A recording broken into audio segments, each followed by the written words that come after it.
আপনারা জানেন যে 34 বছর সিপিএম রাজত্ব চালিয়ে ডুবে গেছে, তৃণমূল এসে তৃণমূল তো বাংলা প্রচুর বহুত কিছু করছে, এখন করছে। এই 5 বছর আপনি কিছু পেয়েছেন দিদি? 5 বছরে কিছু পাইনি। কি পেয়েছেন? তার আগেই যে ঘর পেয়েছি। আচ্ছা, বার্ধক্য ভাতা? হ্যাঁ, বার্ধক্য ভাতা এই 6 মাস না 4 মাস চলছে।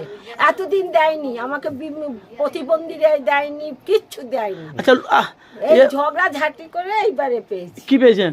এই 4-6 মাস হবে। কি? এই বার্ধক্য ভাতা। বাধা। আর সরকার থেকে ঘর কিছু পাওনি? ওই তো ঘর পেয়েছি। কতটা?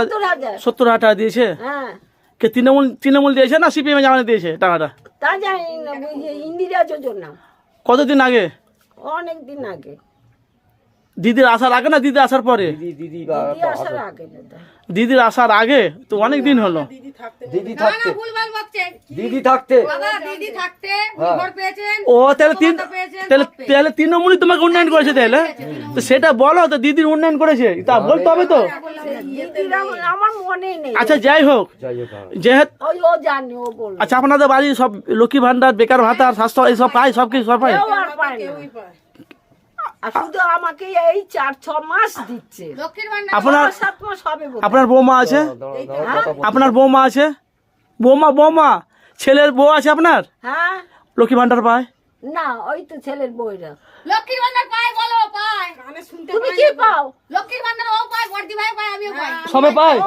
সবাই দিদির উন্নয়ন পাও তো? উন্নয়ন আমরা সবাই পাই দাদা, ঠিক আছে? হ্যাঁ, কোনো অসুবিধা নেই। অসুবিধা নেই।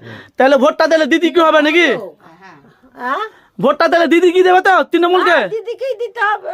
হ্যাঁ, দিদিকেই দিতে হবে। তাহলে দিদির সাথে সিপিএম, বিজেপি, তৃণমূল, কংগ্রেস, আইএসএফের সাথে খেলা, দিদিকে সহযোগিতা করবে, তাই তো? দিদির সাথে খেলা হবে, তাই তো? জানি না, অত তো আমরা বুঝি না। বলো না। হ্যাঁ, দিতে হয়, ভোট দিয়ে আসি। ভোটটা তৃণমূলকে হবে তো? আমি বলতে পারছি না এখন। ভোটটা কাকে দিবে, তাই তো? হ্যাঁ, সেটা ব্যক্তিগত যখন ব্যাপার। যেরকম পরিস্থিতি হবে তখন সেরকম সেটা হবে। আচ্ছা, আপনার নাম কি? আমার নাম বিজেপিওয়ালা বসু। এটা কোন জায়গা? এটা কোথায়? এটা দক্ষিণ দিক।